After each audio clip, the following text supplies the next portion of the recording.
Hello, guys. Welcome to Dare to Live podcast with Mary Ajabe. Welcome to the month of June. I have amazing guests lined up for you this month, and with me is someone very dear to my heart, and also my coach and my friend. His name is Coach Emeka. Coach Emeka, welcome. Thank you for joining us. Thank you for having me, Mary. It's good to be here. Awesome. So can you tell us a little bit about yourself? All right. Yeah, she said my name is Coach Chukwuemeka. My name is actually Ezeogu Chukwuemeka. I'm a life coach, psychologist, and a psychotherapist. I like to think that my work is about helping people be better. I like to think that, yeah. And every time I engage people, it's just about that. Whether it's individuals or organizations, my goal is to help them evolve better processes for thinking, for living, for doing the things that they do, right? Really and truly, it's just about making them better. Yeah, that's what I do in a nutshell. And then I love God. I like to think I love God. You like to think? I like the way you said that. I like to think I love God. Okay.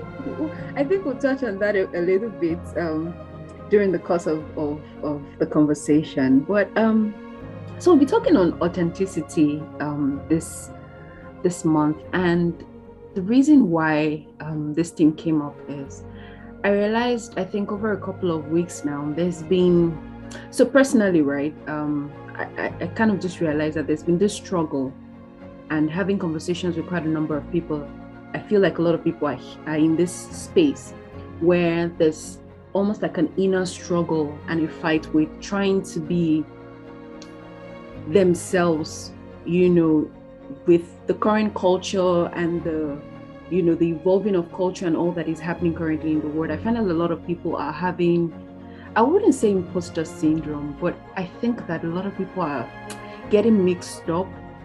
I don't know if you get what I'm trying to say, but a lot of people are getting very mixed up, with trying to be this person and trying to stay true to who they are. And then there's another category of people who are just like, oh, I have to speak my truth, even if that truth hurts every other person out there, And so I just really wanted to touch on this topic, authenticity, and what it really means, and how we as individuals can benefit from being authentic and how to stay authentic. And even if you haven't really thought about it, you need to start thinking about it, so I'll ask this: what do you think? What does authenticity mean to you? I think it sounds like concrete, but it's a vague word. It's both vague and it's confusing. Now, and I'm going to approach this from I don't know, a different perspective. Society demands that we wear a mask. It's not even every time you meet somebody, right? The appropriate thing to do, right? The thing that is appropriate for you to do is to put your best foot forward. In other words, you have to wear a mask. There is this saying that it's in the psychology space that everybody is wearing a mask at every time T. And it's almost like we've evolved to a point where that facade, we need to wear masks consistently. There might be different shades of masks, different kinds of masks. It's like being in Venice and just trying to constantly hide yourself or show something else that is what's the word, acceptable, aligns with the fad, that is appealing. All right, so the initial thought is that this is wrong, but then if you look back at it, it's what it is. It's what it is. It now makes the subject of authenticity a little complex. When we're talking about authenticity, someone will think that, look, I have to be a certain way at every certain time. Mm. Mm. That's when I am authentic to myself. First question is, what is yourself? Yourself, as it were, is a constantly evolving being. So if I am constantly changing, when I say I am authentic, am I authentic to the person I was, or to the person I've become, or to the person I'm becoming? I'm a consistently evolving myself, right? The sense of self upon which I build my whole life have been changing. It's been changing since I began to be consciously aware of my actions, right? Since the ages of 8. So I've been on a constant evolution. If you're my kind of person. So if I'm saying I'm authentic, my authenticity, will it be to my past self, or to my present self, or to the self I'm aspiring to become? So if we're going to look at that subject, then it now demands that we dive a little beneath the superficial. The authenticity will be, am I authentic to my being? I don't want to play with esoteric. I'm just saying that in the real sense of things, as we learn and evolve, our response to life and people changes. The more mature you get, the more your response changes. And if the sum total of this information that determines your response to people is what forms your self-concept, right? It means that yourself is consistently evolving. It means that the whole concept of authenticity can be turned on its head if you're looking at the outward response, because that outward response is shaped by fact, it's shaped by information, it's shaped by new knowledge, it's shaped by a new appraisal of yourself. Or maybe I should ask you, 5 years ago, how were you? Definitely not this person. Definitely exactly. Not this person. If you were going to if you were going to say you were authentic, right? Right? Would you be saying that you're authentic to the person you were 5 years ago, or you're authentic to the person you're becoming now, or you're authentic in the sense of the person you want to become in the future? I think my question would be being authentic in the now, actually. Exactly. So if it's being authentic in the now, then you are actually representing a transition. You are in a flux. Means that if some new set of information come to you about your self-concept, and you want to adapt this information and use it to drive your life, right? It means that something about yourself had changed. All right. Yeah. And then even right now, you can't say I'm authentic to myself. I'm an amorphous being. That's why I say we should dive a little below the surface. Can I be authentic to my being as human? Predicating this authenticity on the fact that because I'm learning and I'm growing, I would always change. My opinions may change because perception is changing, and my perception is changing because my knowledge is changing. I'm having deeper insight. I'm becoming a little wiser. And because of that, I have to be authentic to a process, the human growth process, the human transformation process. That's where my authenticity should sit. That every time you meet me and I act, because now get this, because everything that led to that action, I first owned it. The knowledge I got, the shift in perspective, the shift in insight, the shift in whatever it is, I have taken into my sense of self that allowed me respond in the way I'd responded to you. I'm owning that entire process, so that when you meet me and you ask me why I behaved in this particular way, I can tell you why, because I owned it. The problem now comes when I'm responding without owning the process that is changing me. That's when I'm a slave to fad. That's when I am living basically based on what everybody else is doing without an inner conviction coming from my core. So that's where I now begin to look at authenticity. Authenticity is not just saying I behave this particular way every time. If you behave in a particular way every time for the past 15 years, it means you didn't grow. Means in one stage. It means you just had a myopic vision, a myopic look to life. It means you locked yourself into a box and refuse to break that box. Because naturally, if you're growing and evolving, your response should be changing. But then it is how you own that entire process of change, right? That now determines how authentic you are. So if I ask you why you do the things you do and you can't quite explain them, if I ask you why you wear your clothes the way you wear them, so well, it's just because an Aramali wears his clothes that way. And then I ask you then, what's the conviction you got that look, this is how to be? And you say, I just don't know, man. I just like to feel among. Then I know that look, you're responding from a place that is lacking in ownership. You don't own this process. Someone else is living vicariously through you. You are not authentic.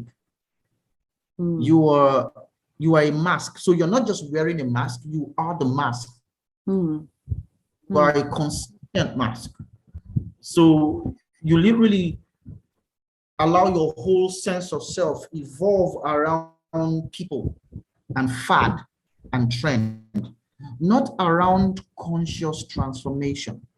I don't know if you understand what I'm saying. Yeah. So yes, that's how I see authenticity. Some people, because really and truly people change. I don't know how to say this and say it like the average person will say, look, this is how I am. No, this is not how you are. This is how you became. And if you're still growing and learning, you may evolve out of that shell. But your ownership of the process that's happening inside you is what makes you authentic. In my own perspective, your ownership of this transformation, of this shift, of this growth that is happening in you is where authenticity sits. So authenticity for me is not on the outside. It's not in your response. It's in your being and how well you carry and own that being. Yeah, I think I hope I've not confused you. No, you've not. You've not actually. So listening to you, I feel like you're even debunking some things that I held up, and sometimes the truth about it is we sometimes hold on to certain concepts as a be all and see all and stay there, and I believe that that's one of the reasons why we're having this conversation. As much as people will be learning from this, I also am just listening to you and I'm learning. And really, I never thought of authenticity from the perspective that you gave, about ownership of I would almost say ownership of the present you that you've become, as you get to evolve, so that's what I've picked up from all that you've said. And I think that's pretty powerful, thinking from that perspective, because sometimes, right, I feel like, I don't know about other people, but I can say that for me, right, I've had this thought where I'd always thought of authenticity from just a one view, one standpoint perspective kind of thing, where, oh, okay, being authentic means that you have to be a certain way. And I find that I'm having internal conflicts, because as I grow, as I get new knowledge, I mean, you asked the question, is this who I was 5 years ago? Absolutely not. I can definitely say and beat my chest that I have grown, and I feel like the person that I was last year, I'm not even that person this year, because there are a lot of things that I've realized, okay, you need to drop this. Okay, you need to pick up this. Okay, you need to do this, and now the question is, where you get to that place where you feel all of this internal conflict, because sometimes these questions will come to your mind as you grow and evolve, and you ask yourself, am I really being true to who I am? And I feel like, I don't know about others, but I feel like a lot of people stay in this place and don't move. And they feel like the person that they are even evolving to be, maybe there's some sort of questionable thoughts to it, because someone knew you to be a certain way, maybe 5 years ago or 3 years ago, and all of a sudden you're this person. It's while you're also strong. I don't know if this makes sense to you, but I'm just piecing out all that you've said and trying to categorize it, if that makes sense to you. So I'd like to ask, do you ever feel conflicted? Because I know that personally, I feel conflicted internally, because I'm like, okay, am I trying to hold on to this person that I was 5 years ago while, living under that term, being authentic? Or will I release myself and allow myself grow and evolve and accept and take ownership, in quote, as you said, take ownership for the person that I am now becoming? So do you ever get to this point, or have you ever gotten to this point where you felt conflicted, as an individual? I mean, yeah, because it's human to feel that conflict. I mean, it's almost like, the best way to explain this is the way the human mind works. So I want to become somebody else. Really, it means I'm going to have to develop a set of habits, and then those habits are decimated in behavior. So I start with behavior. When I routinize a particular behavior, it becomes a habit, it becomes a form of memory, it becomes subconscious. And my subconscious is always protecting identity. So once I identify myself by something, my subconscious kicks in to protect that thing. So the first person I need to overcome, right, when I want to move to another level of consciousness or another level of growth, so to speak, is myself, my subconscious. Because my subconscious is already identified with me saying I am this. Right. So when I want to move away from that, the first person I need to overcome is not even all the naysayers and all the voice of people on the outside saying, look, that's not who you should be. That's not who you can be. No, it's you saying, look, this is who you are. We are always like this. Why you want to change us? So the conflict is human. I think the best way to explain this is if you've done some little biology, there is the concept, the process by which exoskeletal animals grow. Exoskeletal animals are those animals that have their skeletons outside their cells. Most insects and arachnids have that too. Now, when they want to grow, because their skeleton is outside, it's almost like every time they grow, they are locked in form. So their skeleton restricts their growth. What they do, if they have to grow, they will have to shed so they are growing inside, but it's a whole cocoon that protected them on the outside. I think in butterflies it's called molds and ecdysis, right? What they do is they have to stretch till they grow out of that mold, then they exit the mold. When they exit the mold, the old skeletal frame is just empty there. They have to grow a new skeletal frame on the new growth structure that they now have now. That's exactly how we work as humans. So every time this conflict comes, it's almost like you're saying, you know what? When you accepted this as your authentic state, I locked it in form. So I grew a skeleton over it. Now you're saying, no, I want to grow, but the skeleton is restricting you. That's a sense of confusion. So you've got to break it, exit from it, and then grow out. And maybe you now decide, no, I'm not going to put a skeleton on anything anymore because I'm still evolving. I may have principles that are unbreakable. I might have values that I live on. I might have beliefs that govern my behavior, right? But I don't lock myself into frame and say, look, this is who I am in perpetuity. You know what I'm saying? But the confusion, I feel it. But the moment you understand, okay, this is natural, right? I'm feeling a resistance from myself. Then I have to go and ask myself, okay, what's the real challenge? Is this just who I was fighting with? Because we always like to stay with the familiar. It's a human tendency to stay close to home. I have to deal with the familiar. It's a human tendency to stay in a place that we're comfortable.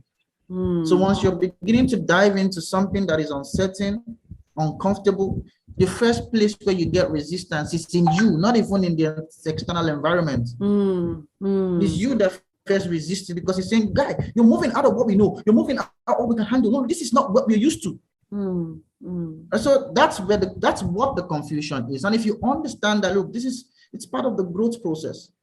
It's part of my growth pain. So if I can find a way to convince myself that, look, this is in this process we're going through is for our best interest. It's going to favor us. Because when we get there, these are the benefits. And I'm beautiful because your mind is programmed to always focus on negatives, really and truly. So you're looking at how it's going to hurt, how it's going to pain you. So you don't even need to think too much to know all the negatives that come with the process. But if you're going to really convince yourself to exit that confusing state, you need to focus on on the positive. So you need to tell yourself the positive. Sometimes you need to really write it down. Okay, what are the benefits of me moving? Because that's the first person you need to convince about growth is you. Wow. I don't know. So I feel the confusion. Everybody should feel the confusion, but it's how you deal with that confusion that matters. And I just explained it the way we can deal with it. Wow. That is so liberating. You know, as you were talking, I feel like there's almost a very thin line between the conflict that we feel and, you know, okay, so there's a thin line from what you said, right? There's almost a thin line, let me put it that way, between the thought or that concept of being authentic, and then on the flip side, right, being authentic to taking ownership to who you're becoming, growing to be. You know, I totally love the analysis that you said, you know, when things like this are happening. And I think that a lot of time, that's one of the things that we do. We kind of project outwardly first, and we think that maybe the problem is from the externals, not knowing that there's something happening on the inside of you, and you need to pay attention to that and have a conversation with yourself, you know. And, you know, I literally could just think of something recently that happened to me. So it's been a while that I walked out. And, you know, because I'm literally in one spot, doing everything in one spot, you know, I just walk for very few hours and all of that. And I stood up. I said I was going to work out today. Nothing will stop me. And I walked out for close to an hour plus. By the time I came back, I didn't feel anything. But by the next day, almost like I couldn't get up from the bed. I wanted to die. I said, who sent me? Who sent? And the funniest thing is, I didn't do anything really hard. I just walked a very long distance, you know, maybe jogged, you know, in between the walk. And for 2 days, 3 days, I was still feeling pain in my thighs. I'm like, who sent me, you know? But then I'm like, I know that this will, you know, there's benefit to this that I'm doing. It helps because I feel like sitting in one place, I'm storing up a lot of energy. And walking out will help me dispense some of this energy, right? As long as well as being fit. You know, I just wanted to, you know, chip that into what you said, and almost like that analogy of what is happening, you know, as you grow, and there's this restriction and there's this resistance internally. And I think that the problem is that we've interpreted that restriction to mean something negative, one, and we've also interpreted restriction to be that, oh, maybe it's from the outside, or maybe it's just people that are trying to label me as this, or maybe it's just people that want me to be a certain type of way, and then you feel caged by all of that, not realizing that, hey, slow down, have a conversation with yourself, you know. So thank you for sharing that. That was pretty liberating and enlightening. So I'll ask a question. Do you ever feel like you're missing out? Missing out of what? I don't know. So there's this thing called FOMO where where everybody kind of, okay, so again, I think that the best way to have this conversation is to be very open, you know, and be yourself and all of that. So I'll throw this question out. So lately, I've had this thought where we look on WhatsApp status. Almost everybody, they are going out every Friday, they are going out. You're always hanging out with this, hanging out with that. And then here you are, a homebody, full 100% homebody, just sitting in one spot. And you're wondering to yourself, hey God, what's happening to me? Am I boring? Nobody wants to hang out with me, you know, and all of that. And different thoughts come to mind, you know, again, where you're like, oh, maybe nobody wants to, you know, take you out because they feel like, oh, you'd be this certain type of way. So I'll give an example. During the course of a week, a friend asked me, started a conversation that I didn't even understand the head and the tail of that conversation. And then he goes, I smoke Igbo. I'm like, okay, with question mark, like, okay, what's the gist here? And then he said, what do you think about it? I said, what do you want me to say? You know, and I started asking questions, you know. I didn't say, oh, don't smoke. I didn't say smoke. I didn't say, oh, you know, smoking is bad. You know, this, I didn't go that way. You know, so I just started asking questions like, okay, you smoke. Okay. So what do you want me to say to you? What is my opinion going to do? If you know that this is what you're going, the decision, you've already made a decision. So what will my opinion change about that decision that you've already made? So I went on and on asking him. And the next thing the guy says is, wow, yeah, just every time somebody asks you a question, just be coaching somebody. And at that point, I laughed. But then I went back to think about it, and now that's one person's perspective, right, about me, thinking that, because I work in a coaching organization, almost everything that I do has to be coaching. And I said to him, coaches don't advise you on what to do, So here I'm thinking to myself that I feel like people have this perspective about me being, working in a coaching organization and all of that means that every conversation that I'll have, I'm about to coach somebody. I'm about to be a motivational speaker or an inspirational speaker, anyone. And so I feel like this kind of hinders my relationship in a way. I don't know if this makes any sense to you. So here am I just thinking that, maybe this is why they probably won't ask me to come up, because they feel like if we get into a conversation, I'm about to start coaching everybody. So I experienced that. So I just wanted to put that out there to know, do you ever, experience the conflict of both, feel like you're missing out on something, maybe being there as a coach or anything? You're asking two questions, right? Okay. You ask a different question first, and with your conversation or your example, you're asking a different question. So there are two different things. Okay. Do I feel like I'm missing out? No, half of the time I feel like I should be where I am. I feel like where I am right now is where I should be. And the one reason why I feel that is because I know I'm doing everything I should be doing where I am. I don't know if you understand what I'm saying. So yeah. I would use another illustration to drive this. Okay. Our sense of purpose, I'm using purpose now as a very loose term, is oftentimes drawn from comparison. It's drawn from the fact that we see people doing something and we think, why am I not doing that? And because I'm not doing that, it looks like I'm missing out on something. They are at the different points in their lives in the universe, it completely different points from where you are at. So the events that are around their lives are indicative of that point that they are at. Right? Yeah. The events that are around your life are indicative of the point that you are at in your own journey. So you are at two different tangents, and you're thinking that that guy on the other side is doing stuff that you're missing out. Whereas the content of your life in this moment is 100% different than the content of the guy's life in that moment. See, I spent 7 years post-secondary school before I got to the university. It meant that by the time I was entering the university, my mates in secondary school had graduated. Wow. You understand that? It's my junior that was graduating. You get that? So I didn't have, I could not say, okay, I'm competing with my mates who had graduated. I couldn't even say I'm competing with my junior. Right? Are you still with me? Yes, I'm with you. Right. So, in fact, it was from that point, because I was sitting between two generations, I just removed the whole essence, the whole pressure for competition out of my mind. I understood very well, look, you're on a private journey, and you've got to run your journey well. So at that point, I could not look at my friends who were working already, right?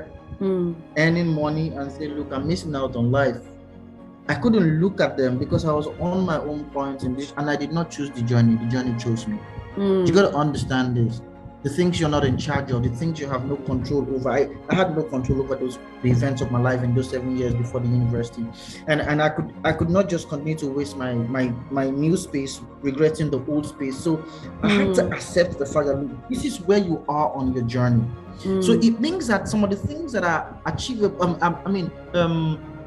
that are visible in the life of my mates are not going to be visible in my life. We're on different journey. So why that guy can afford to maybe make enough money and party on Saturday or Friday and do all the stuff that they do because they have money, I'm still trying to get a degree. You get that? Yeah. I'm still trying to get it. We are not on the same spot in the universe. And I cannot look at the people who are sitting now in class with me and say, these are my competition. No, in the first place, I'm older than all of them. Okay, well, the majority of them. We are not on the same spot. What I'm thinking is not what they are thinking. I'm thinking by the time I finish university, I'll be 28 or 29. I can't apply for a banking job. I can't apply for a graduate trainee job. See, if I have to break into the market, I need superior knowledge. It means that while they were busy doing what young people have been doing to make money and catching fun, that I would have thought I was missing out on. I had to lock in a lot more time to read. And began to live on campus like I was a worker. You get what I'm saying? Yeah. So because we're on two different points in the universe, I could not say I was missing out. No, I was on my journey. My journey. So am I missing out on anything now? I don't feel like I'm missing out. I feel like I'm where I should be. Why? I'm doing everything, at least to the best of my knowledge, that I should be doing at this level. So if there are things that are not in my life now, it's either of two things. It's either that the whole scope of my life does not allow for them to stay inside, or two, I have not intentionally created the space for it to come in. I'm not missing out. I'm where I should be, doing what I should be doing. Growing into who I should be growing into. So if there is something missing in my life, the question I ask myself is, can my life at this point contain that thing? So if my life can contain that thing, what adjustments do I need to make to bring it in? Because the problem is not in the point I am at in the universe. No, I am where I should be.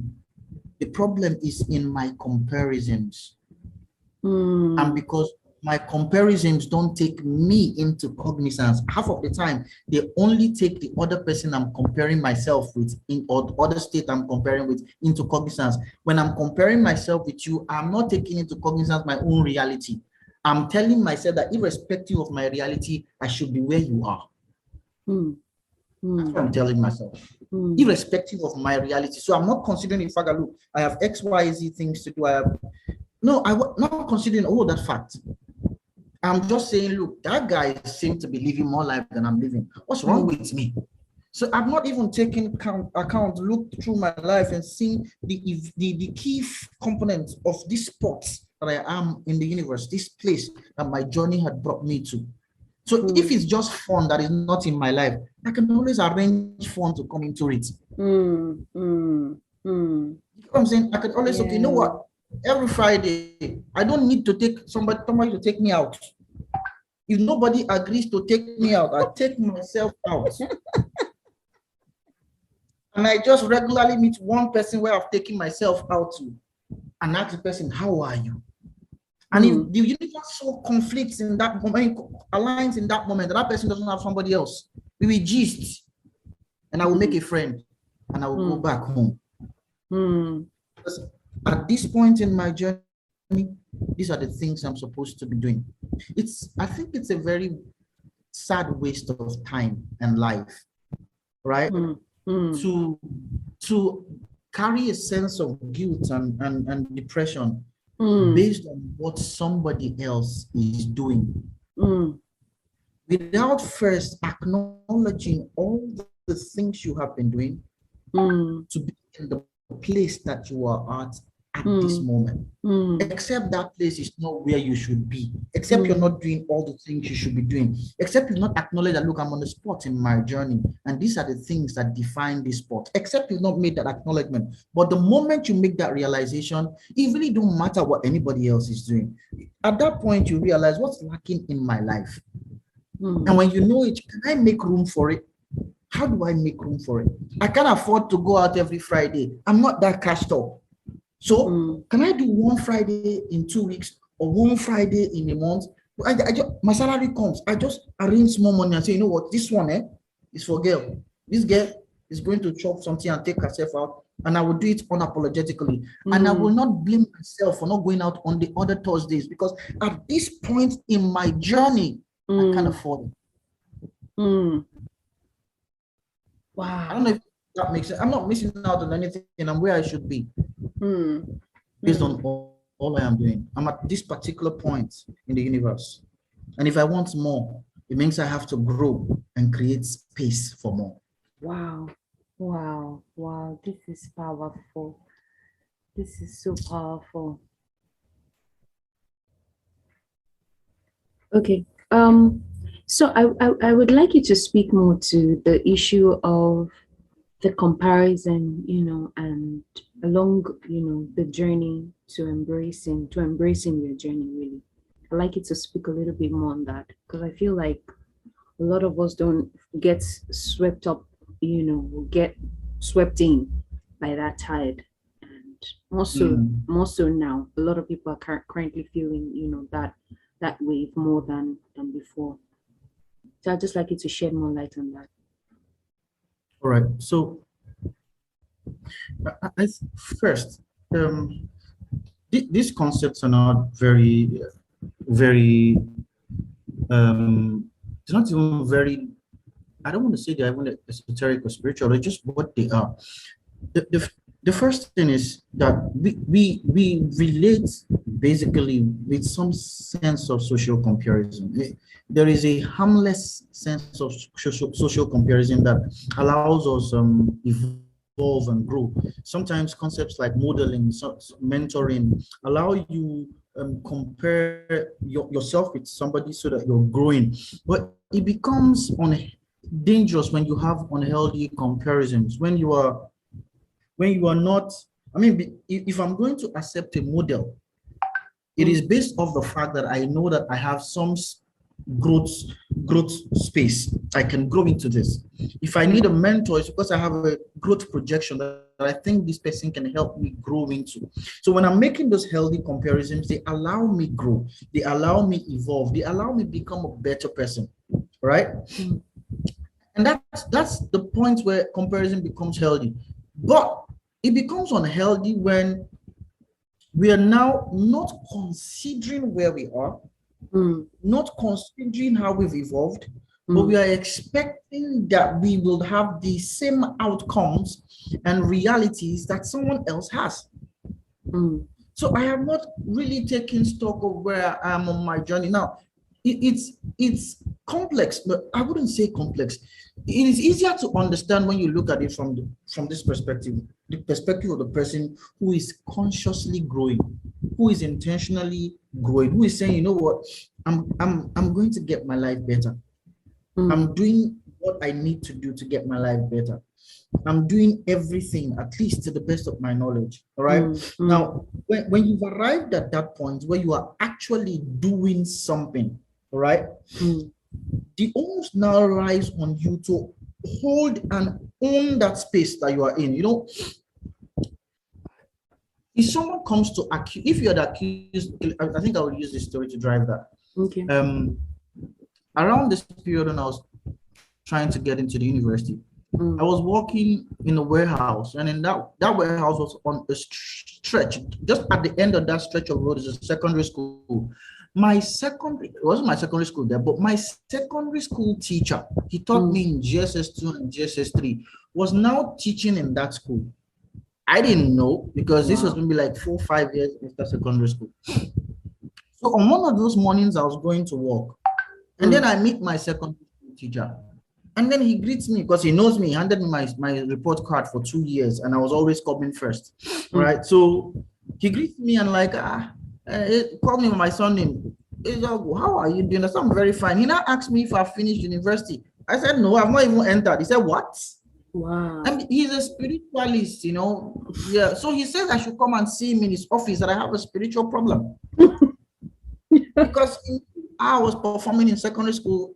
5 years after secondary school, I should not still be on the streets, Just thought he figured me out. He just thought he knew what was wrong with me. So, and I knew that I know what I was doing. I mean, there was no money to go to the school yet. I've been writing JAMB. I know that the reason why I'm not getting the result was because We had to, now this is crazy. We had to literally almost sell everything to have my elder sister go to school. She was still in school. It was going to be a burden on anybody.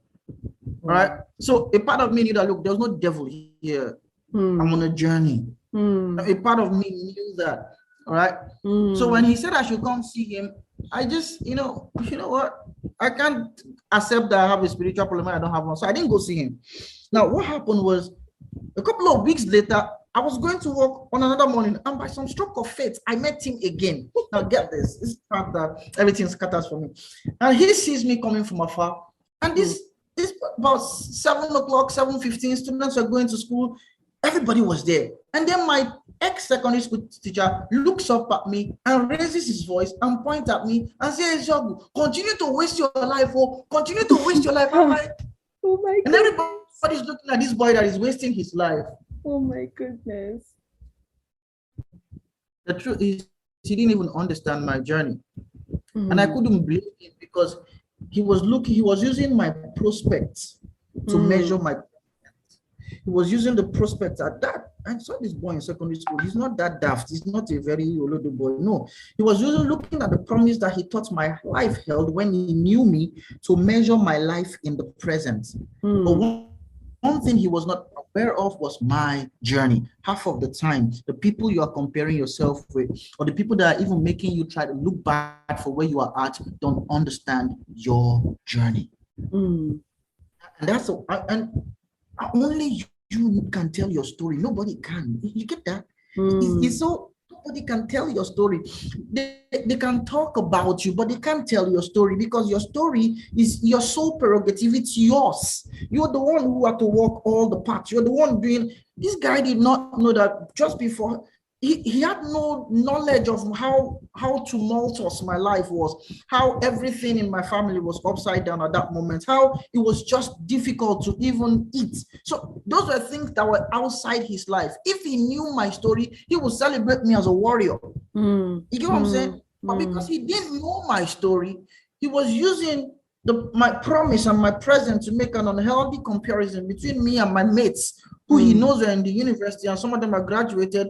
But because he had no inkling, no insight to my personal story, he missed the point. And I could not quarrel with him. In fact, that day I didn't acknowledge him. I just kept walking away. There's no point. I can't.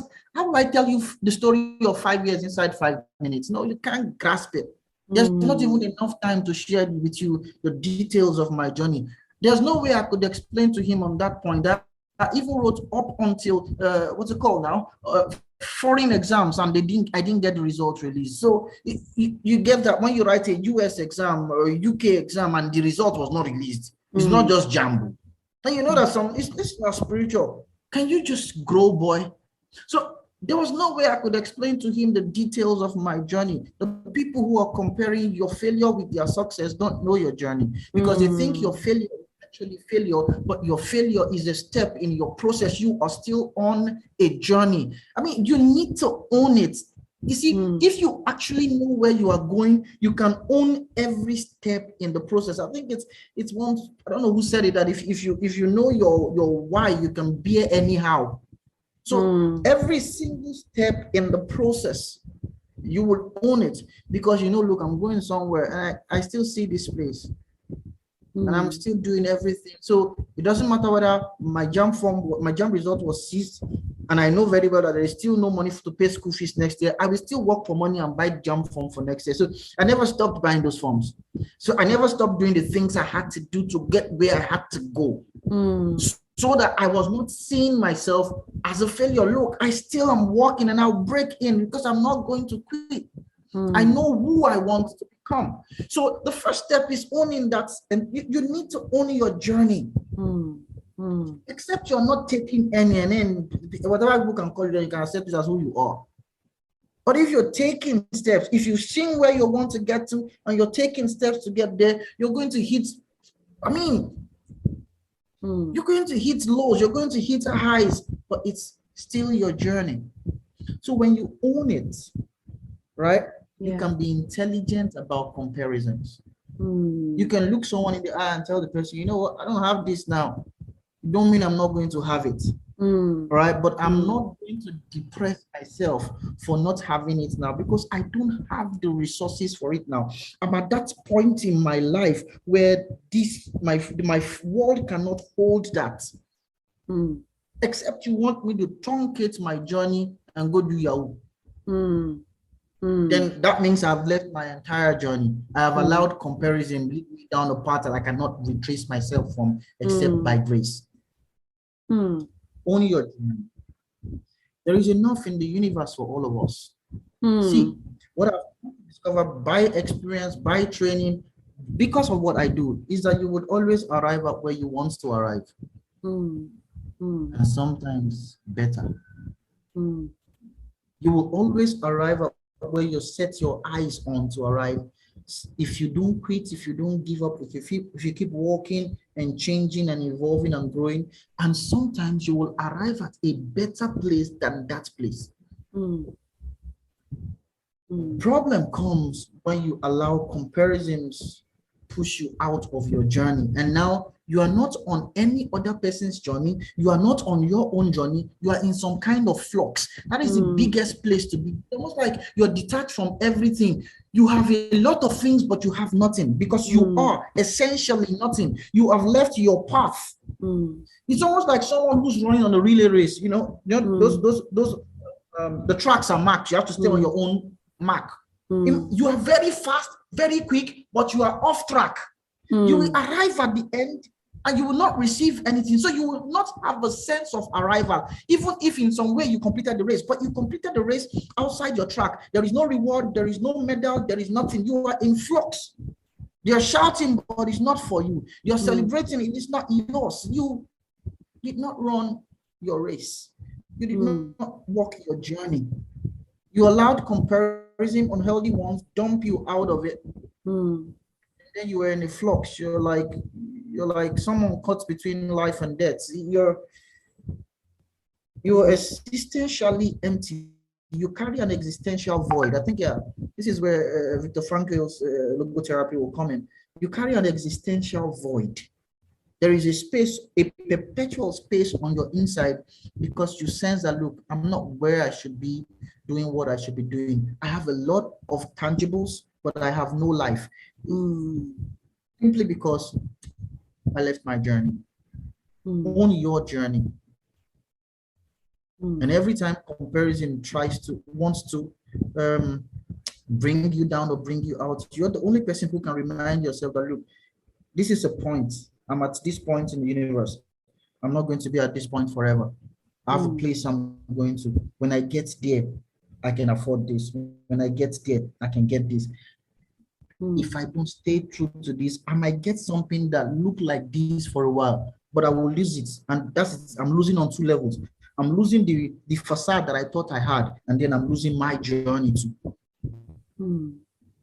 So it is that sense of ownership we need to carry first of our journey, where we are going to and how we're going to get there. Wow. And then the comparisons, when they come, we can be wise, we can be smart about them, and we can keep journeying till we get where we're going. And just know that you're not missing out on anything. Well, I mean, let's keep the conversation. Just know you're not missing out on anything. You had wanted to say something there. Please just say it. It was going to take us off track. Okay. So I like that we stay with the subject. Okay. Wow. You've got me in another space, mind space, thinking different things. But I think that the crux of the conversation is embedded in these words. Walk your journey. Embrace your journey. Take ownership for where you are. Believing that you will get to where you're supposed to be. And also, I think I picked up on the part where you said that the universe has just enough for everybody. Whew, that was powerful. That was very powerful. Wow. Okay, so one last question. And we'll then discuss. If we keep, we'll just keep going and not end this conversation. I know that. Wow. Oh my goodness. Wow, guys. I sure hope you're getting, these are like gems. These are bombs, that will transform your mind. Okay, so just a word of advice, or encouragement to everyone listening in today from you. Well, so see, the saddest fate in our world today, and it's so pronounced that if we have to, it's almost like if you have to rise above the whole of the world and look down at us and can zero in on individuals, the saddest fate you'll see is the people who had left their journey and they're wandering. And that sense of detachment affects every other thing in their lives. And get this, the moment you stray off that path and you carry that sense of emptiness, it's going to affect everything and everyone that comes into your life. It's not like a curse. It's because you would only give, the best thing you can give to anybody is you. But if there is something fundamentally wrong with how you perceive yourself, right? That fundamental defects in your self-perception will color your interaction with everything and everybody you meet. Do you get that? Yeah. So the sense of disconnect that individuals have is to a large extent the cause of the many ills and challenges we see in the world today. If something is fundamentally wrong with how you perceive yourself, you will communicate that defect to your spouse, you will communicate that, so it's going to color your love life and your relationship life, it's going to color your parenting if you're a parent, it's going to color how you interact with people, you want to take advantage of them, you're always trying to plug a space that is like a lacuna that can never be filled up. So you're stealing, you're corrupting, you're debauching, you're doing everything to fill that space. And every time you walk out, you still carry that existential void. It's going to color everything that is happening in. So when you look down, if you rise up above our world and you look at our world and look at all the individuals in our world and you look at all the ills in our world, a large percentage of what's wrong with our world comes from this existential void that people carry. Because they've strayed up their own journey and they are messed up inside a place that they can't come out from. So this is my best advice to you. It might look like you're not making it. It might look like I did not finish the story with my friends because when I understood, it's taken me maybe 15 years post-university to get to where I am now. What I've discovered was that the friends that I thought were ahead of me, few of them had caught up with me, a few of them had gone ahead of them. Wow. The ones that I thought were behind me, some people are still behind, some have caught up with me. See, at the last analysis, what I will find a level. Sorry, I have to go to Pigeon. We will all come back and find our level. Stay in the particular spot where we're wired to stay in this universe and make our biggest impact. So you may feel like you're losing out now. You're just on that part of your journey that is not complete yet. Embrace your journey. Take it all the way to the end. If you get to the end without allowing distractions and comparison derail you, I can assure you this: where you find yourself will be better than where you dreamt you were coming to. I can stake my life on it. Where you find yourself will be better than where you thought you were coming to. I can finish your journey, embrace your journey, walk your path. So that every time you are at the unique spot that you should be in the universe. You are in a place where every time you look at, I was talking with a client recently, sorry I'm taking too much time. I was talking with a client recently and we're walking through and she was just trying to understand, she was trying to find her path in life. And then she said that there's been only one time in her life that she can remember that she just felt like she was where she should be. One time in her life that she just felt like, look, this is, and where was she? She was in a bus, she was writing a poem. She he said, she can, every time she thinks, her mind goes back, she just felt like, this is the place I'm meant to be. Like a chess piece or a puzzle piece. You are inside the right place that you're supposed to be in the universe. It's a perfect place. You're in perfect alignment with purpose, with life, with goals, with dreams. It might not look like a good place to everybody else. But that spot where you are at is where you are meant to be. Walk your journey so that every single day you are where you should be. Now, what you will do is, like I said, if you follow that path to the end, you will arrive at where you ought to be. But beyond that, you will live a life that has no regrets. Hope I've been helpful. Wow, that has been very, very liberating. Wow. I think that a whole lot of us really, the end goal for the life that we desire to live is to live a life without regrets. And I think that you just gave the password, and it is to walk your path. Enjoy it even as you walk it. Embrace it. Because no one else will walk that journey for you. Nobody else can will tell walk your that story. Journey. Nobody. Just like you said, people can talk about it, but it is yours to tell in the first place. And you tell it with all of its emotions and originality and everything, because it was you right there in that space. And really, that's what it means to be authentic. Yeah. Wow. I tell my story. Wow. I tell it like it. I lived this story. You talk about me, but I lived this story. Every bit was my personal, private encounter, and I own it. Wow, that is powerful. That is just powerful.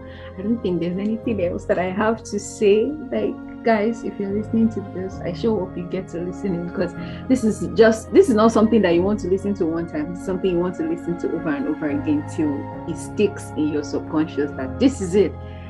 This is where I'm supposed to be in the universe. This is the best place for me to make the most impact. This is where I'm supposed to be. Embrace it and enjoy it. Thank you so much, Chukwuemeka, for sharing these words of wisdom, because I didn't think it was gonna go like this, but of course I know that with you, you're always dropping bombs. Thank you, Mary, for having me. It's an honor. Thank you for bringing me on the platform. Thank you so much. I am grateful. Thank you for sharing. Thank you. All right.